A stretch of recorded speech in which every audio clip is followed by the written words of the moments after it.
আসসালামু আলাইকুম। তারেক টিউটোরিয়ালে তোমাদের সকলকেই স্বাগতম।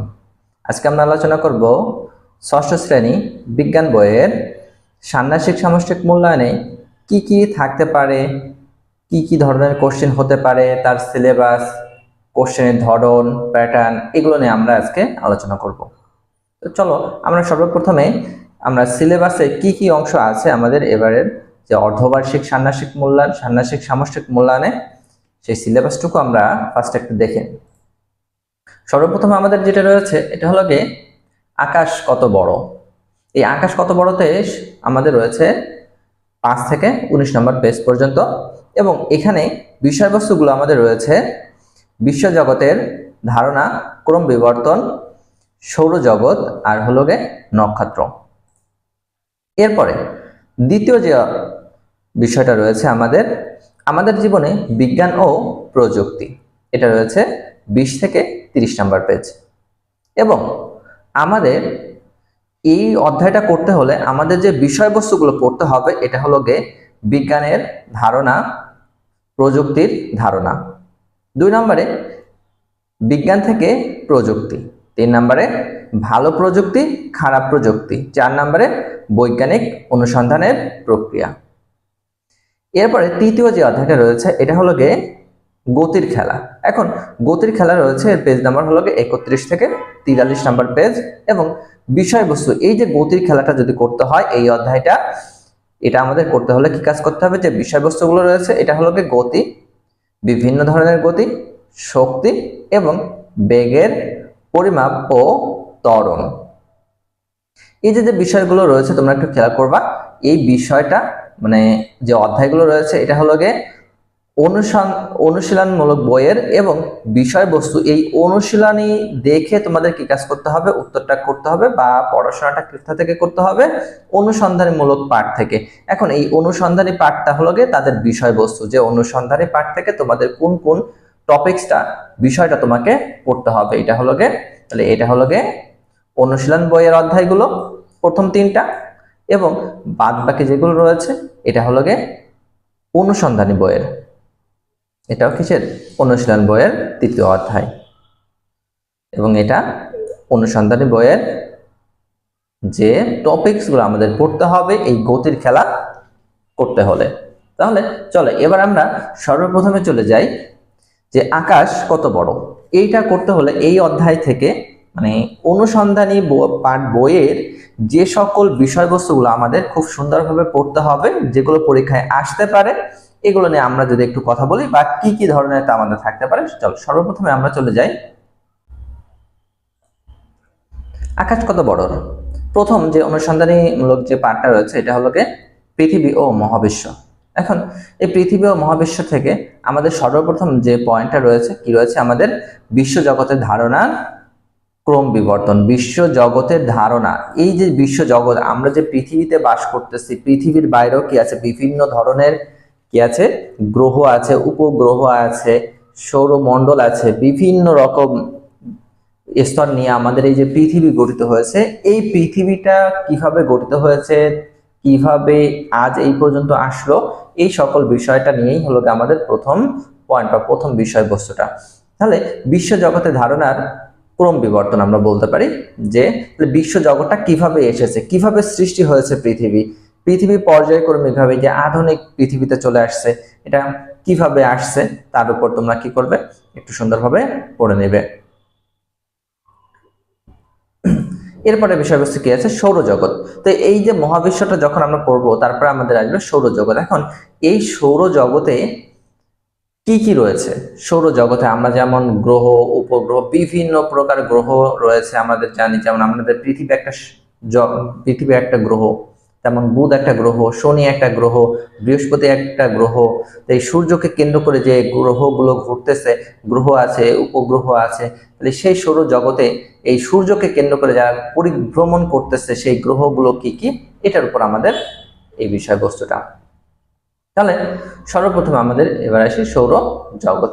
তাহলে সৌরজগতে আমাদের যে, তাহলে আমাদের এখান থেকে যে গ্রহগুলো আছে যেগুলো কি কি হচ্ছে, দেখো বুধ আছে, আমাদের যে গ্রহগুলো এখানে বুধ, শুক্র, পৃথিবী, মঙ্গল, বৃহস্পতি, শনি, ইউরেনাস এবং নেপচুন। তাহলে এই যে যে গ্রহগুলো আছে সৌরজগতে, সূর্যকে কেন্দ্র করে এরা পর্যায়ক্রমিকভাবে পরিক্রমণ করতেছে। এখন এইটা থেকে তোমাদের যে কাজগুলো করতে হবে, এই সৌরজগতে কার দূরত্ব কতটুকু, যে সূর্য থেকে কার দূরত্ব কতটুকু, বা পৃথিবী থেকে কার দূরত্ব কতটুকু, কে সূর্যের খুব কাছে, কে সূর্য থেকে সব থেকে বেশি দূরত্বে, এগুলোকে আমাদের সুন্দর করে পড়তে হবে। এবং একই সাথে আমাদের যে কাজটা করতে হবে এটা হলো যে এই গ্রহগুলোর ব্যতিক্রম কোনো নাম আছে কিনা, বা এই গ্রহগুলো যে ঘূর্ণায়মান রয়েছে এটা কত সালে এটা প্রকাশিত হয়, কে করেন, এটা আমাদেরকে পড়ে মুখস্থ রাখতে হবে। এগুলো আসতে পারে আমাদের। এছাড়া আমাদের তাহলে কি, যেটার অন্য কোনো নাম আছে কিনা, সেই গ্রহগুলো দেখতে কেমন, সেখানে পানির অবস্থান আছে কিনা, বা অন্যান্য কি থাকতে পারে বাকি, তার উপর আমরা একটু পড়ে নিব। এরপর যে টপিকসটা রয়েছে কি আছে, নক্ষত্র। নক্ষত্রটা কি রয়েছে আমাদের, আমরা এই যে আকাশের দিকে যখন আমরা তাকাই, পৃথিবীতে যখন রয়েছে, আমরা বিভিন্ন রকম নক্ষত্র দেখতে পাই। এই সৌরজগতে অসংখ্য নক্ষত্র রয়েছে। আমরা যখন রাতের আধারে তাকাই আকাশের দিকে, তখন কোনো কোনো নক্ষত্র দেখা যায় খুব জলজল করে জ্বলছে, কোনোটা মিটিমিটি করে জ্বলছে, আবার কোনোটা নিভু নিভু অবস্থায় কি জ্বলছে। এরকম বিভিন্ন প্রকার অসংখ্য কি রয়েছে, নক্ষত্র রয়েছে। তাহলে সেই নক্ষত্রগুলো নিয়ে আমরা কি করব, আমাদের এই টপিকসটা বা এই বিষয়বস্তুটা রয়েছে। তাহলে এগুলো কি আমাদের বিভিন্ন রকম যে গ্রহ রয়েছে সেই গ্রহগুলো চলে যাচ্ছে। এরপরে আমরা আসি নক্ষত্র মণ্ডলী। তাহলে আমরা যে কথা বলতেছিলাম যে আমাদের বিভিন্ন রকম নক্ষত্র আমরা দেখতে পাই। এখন আমাদেরকে নক্ষত্র যে মণ্ডলী আছে পর্যবেক্ষণের ক্ষেত্রে দুইটা পর্যবেক্ষণ রয়েছে, একটা হলো গিয়ে সপ্তর্ষি মণ্ডল, আর একটা হলো গিয়ে কি রয়েছে আমাদের কালপুরুষ। তো এই নক্ষত্র মণ্ডলীগুলো তোমরা কি করবে, সুন্দরভাবে পড়ে নিবে। সাথে সাথে তোমরা কি কাজ করবে, তোমরা নিজেরা যদি পারো তাহলে আরো কিছু নক্ষত্রর তোমরা নিজেরা একটু সুন্দরভাবে পড়ে নেবে। তাহলে এইগুলো আমাদের কি হতে পারে, টপিকস গুলো থাকতে পারে। এরপরে আমাদের রয়েছে কি, আমাদের জীবনে বিজ্ঞান ও প্রযুক্তি। বিজ্ঞান, দেখো আমরা বিজ্ঞান ছাড়া কোনো কিছুই করতে পারি না। তাহলে আমাদের জীবন পরিচালনার ক্ষেত্রে প্রতিটা ধাপে ধাপে কি রয়েছে, বিজ্ঞান ও প্রযুক্তি বিষয়গুলো রয়েছে। এখন এই বিজ্ঞান ও প্রযুক্তি, সর্বপ্রথম রয়েছে বিজ্ঞানের ধারণা ও প্রযুক্তি। বিজ্ঞান ও প্রযুক্তি সর্বপ্রথম যেটা রয়েছে বিজ্ঞান। তাহলে এই বিজ্ঞানটা দেখো, আজকে রাতারাতি এভাবে বিজ্ঞানটা আসেনি, ধীরে ধীরে আধুনিক যুগে যে পর্যায়ে পৌঁছেছে, এটা সেই আদিম যুগ থেকে বিজ্ঞানের চর্চার মাধ্যমে ধাপে ধাপে কি হচ্ছে, উন্নয়ন ঘটেছে। এভাবে আমাদের কি হচ্ছে, বিজ্ঞানের যে বড় একটা পরিসর গঠিত হয়েছে। তাহলে আমাদের বিজ্ঞানের ধারণা ও প্রযুক্তির ধারণা, এই বিজ্ঞানের সাথে সাথে প্রযুক্তিরও নানাবিধ আবিষ্কার হয়েছে। যদি আমরা বলি আমরা কলম দ্বারা লিখি, আমরা যদি বলি আমরা ফোন ব্যবহার করতেছি, এগুলো বিজ্ঞানের আবিষ্কার। আমরা যে ল্যাপটপ চালাচ্ছি, কম্পিউটার চালাচ্ছি, এগুলো কিসের আবিষ্কার, বিজ্ঞানের আবিষ্কার। এরপর আমাদের কি রয়েছে, আমরা যখন নিজেদের জীবন বাঁচানোর ক্ষেত্রে যে সকল ডিভাইসগুলো, যেমন রয়েছে এক্স-রে মেশিন আছে, আমাদের আল্ট্রাসোনোগ্রাফি আছে, তো এগুলো সবই কি বিজ্ঞানের আবিষ্কার। আবার বিপজ্জনক যদি কথা বলা হয়, যেমন পারমাণবিক বোমার কথা যদি বলা হয়, নিউক্লিয়ার পারমাণবিক বোমার কথা যদি বলা হয়, বিভিন্ন ধরনের যুদ্ধ যানের কথা যদি বলা হয়, যেগুলো কি বৈজ্ঞানিক প্রসার বা বিজ্ঞানের থেকে প্রযুক্তিগতভাবে তৈরি হয়েছে। তাহলে বিজ্ঞানের ধারণা এবং আমাদের যে টপিকসটা ছিল বিজ্ঞানের ধারণা ও প্রযুক্তির ধারণা, তাহলে এগুলো আমাদের প্রযুক্তির ধারণা। বিজ্ঞান থেকে প্রযুক্তি, তাহলে আমাদের এখানে চলে গেছে বিজ্ঞান থেকে যে সকল প্রযুক্তিগুলো, তাহলে কোন কোন প্রযুক্তিগুলো হতে পারে আমাদের একটু খেয়াল রাখবা। প্রযুক্তির ক্ষেত্রে দুটা ভাগে বিভক্ত থাকে, একটা হলো ভালো প্রযুক্তি আর একটা হলো খারাপ প্রযুক্তি। তো তোমাদেরকে কি থাকতে পারে, দেখো তোমাদেরকে বিজ্ঞানে তোমাদের বলতে পারে যে ভালো কিছু প্রযুক্তি এবং খারাপ কিছু প্রযুক্তির তাদের ব্যাখ্যা সহ বা ব্যাখ্যামূলক ভাবে তোমরা এটাকে উপস্থাপন করো বা তুলে ধরো, খারাপ দিকগুলো তুলে ধরো বা ভালো দিকগুলো তুলে ধরো। কি কি আছে, যেমন ধরো আমরা যদি ভালোর কথা চিন্তা করি, তাহলে আমাদের যে জীবন বাঁচানোর ক্ষেত্রে যেগুলো যদি বলা হয়, যে এক্স-রে মেশিন করি, আমাদের আল্ট্রাসোনোগ্রাফ, তারপরে আমাদের ইসিজি, ইটিটি, তো এই যে রয়েছে যে বিজ্ঞানের যে প্রসার বিজ্ঞানের যে প্রযুক্তিগতভাবে উন্নয়ন, এগুলোর ফলে কি হয়েছে, একটা ভালো একটা দিক রয়েছে, যেখান থেকে কি হয়, মানুষের সুস্থতার জন্য, মানুষ কি করে সুস্থতা লাভের জন্য এটাকে কি কাজ করতেছে, ব্যবহার করতেছে। আবার একই রকম ভাবে যদি আমরা বিজ্ঞানের খারাপ দিকগুলো বলি, তাহলে খারাপ দিকে দেখো, একই রকম ভাবে বিজ্ঞানের প্রযুক্তি উদ্ভাবন, যে পারমাণবিক বোমার কথা আমরা বলতেছিলাম, আমরা যুদ্ধ যানের কথা বলতেছিলাম, আমরা যুদ্ধ নৌযানের কথা বলতে পারি, সেই সবকিছুই কি করে মানুষের বিপদ ডেকে আনে, বা মানুষের এগুলোর ক্ষেত্রে আমাদের কি হতে পারে, আমাদের এরকম বিভিন্ন খারাপ দিক এবং ভালো দিকগুলো তোমরা সুন্দর করে একটু পড়ে নেবে। এবং দুজন বিজ্ঞানী দেওয়া আছে, স্যার আইজাক নিউটন এবং আমাদের রয়েছে হরিপদ কাপালি। তো ইনাদের একটু ব্যাখ্যাটা তোমরা একটু পড়ে নিবে। তাহলে প্রযুক্তিগুলো চলে গেছে আমাদের। এরপরে আমরা আসি কি, বৈজ্ঞানিক অনুসন্ধান। এখানে অ্যারিস্টটল এবং এখানে তাদের যে কথা আলোচনাটা রয়েছে, যে বলছে অ্যারিস্টটল তার সময় অত্যন্ত জ্ঞানী বিজ্ঞানী ছিলেন, আমরা জানি। এখন এখানে আমাদের এই বৈজ্ঞানিক অনুসন্ধান প্রক্রিয়া, আমাদের একটা প্রসেস রয়েছে, কিছু প্রশ্ন রয়েছে, কিভাবে আমাদের এই বৈজ্ঞানিক প্রক্রিয়াটা করতে হয়, আমাদের এই বৈজ্ঞানিক প্রক্রিয়া একটা বিষয় রয়েছে আমাদের এখানে। তাই এরকমের বিভিন্ন বিষয় আসতে পারে। তো তোমরা যে কাজটা করবা, কিভাবে বৈজ্ঞানিক অনুসন্ধানগুলো করতে হয় এই প্রসেসটা সুন্দরভাবে তোমরা আয়ত্ত করে নেবা, যাতে তোমাদের যে কোনো একটা বিষয় দিলে ওর আলোকে তোমরা কি কাজ করতে পারো, অনুসন্ধানটা করতে পারো। এবং সাথে সাথে নিজেরা কি করবে, যে যেমন আমাদের এখানে একটা বিষয়বস্তু রয়েছে, যে কোনো একটা ভারী বা হালকা বস্তুকে যদি একই উচ্চতা থেকে ছেড়ে দেওয়া হয়, তারা নিচে কি একই সাথে পড়বে নাকি আলাদাভাবে পড়বে, এই বিষয়টা আমাদের রয়েছে।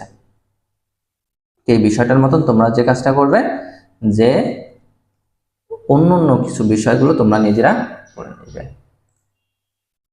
এরপর আছে গতির খেলা। গতির খেলাতে সর্বপ্রথম হলো রয়েছে গতি। তাহলে গতিটা কি?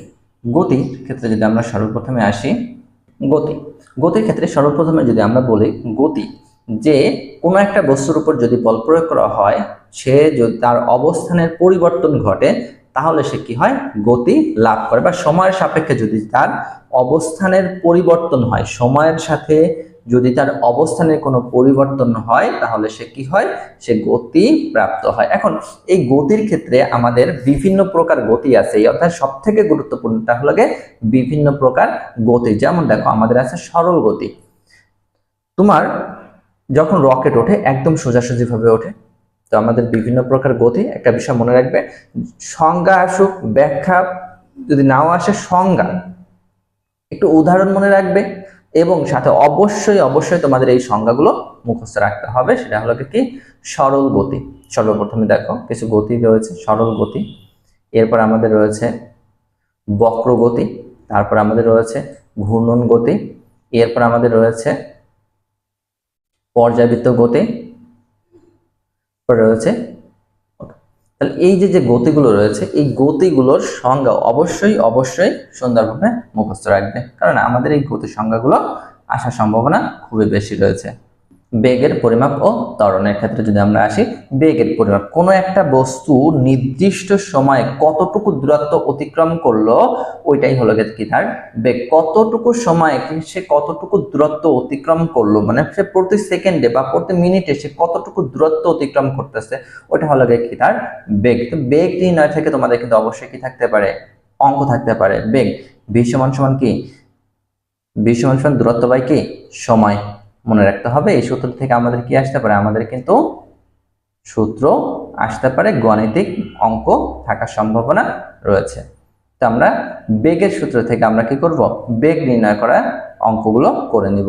এরপরে হচ্ছে আমাদের ত্বরণ। ত্বরণটা কি আছে, এই যে বেগ প্রাপ্ত হয়, ত্বরণটা হলো কি, এই বেগটা সময়ের সাপেক্ষে বেগের পরিবর্তনের হারকে, তার মানে দেখা যাচ্ছে একই গতিতে না চলে গতির পরিবর্তন যদি হয়, কমে বৃদ্ধি পাওয়া, কমে যাওয়া, বৃদ্ধি পাওয়া, এগুলোর ক্ষেত্রে আমরা বলি হলো ত্বরণ। মানে সময়ের সাপেক্ষে বেগের পরিবর্তনের হারকে আমরা বলি হলো ত্বরণ। ত্বরণকে আমরা এ দ্বারা প্রকাশ করা হয়, ত্বরণকে।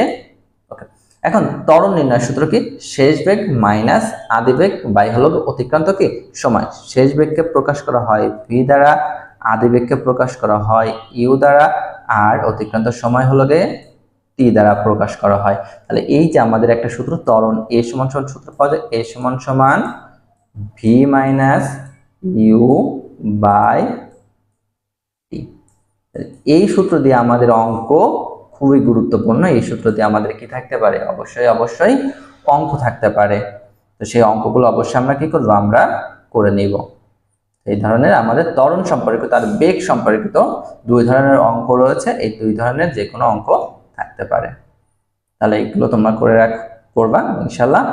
আশা করি তোমাদের এর ভিতর থেকেই যে একটা ভালো ফলাফল তোমরা নিয়ে আসতে পারবে। তো আজকে এই পর্যন্তই, তোমাদের সুস্থতা কামনা করে শেষ করছি। আসসালামু আলাইকুম।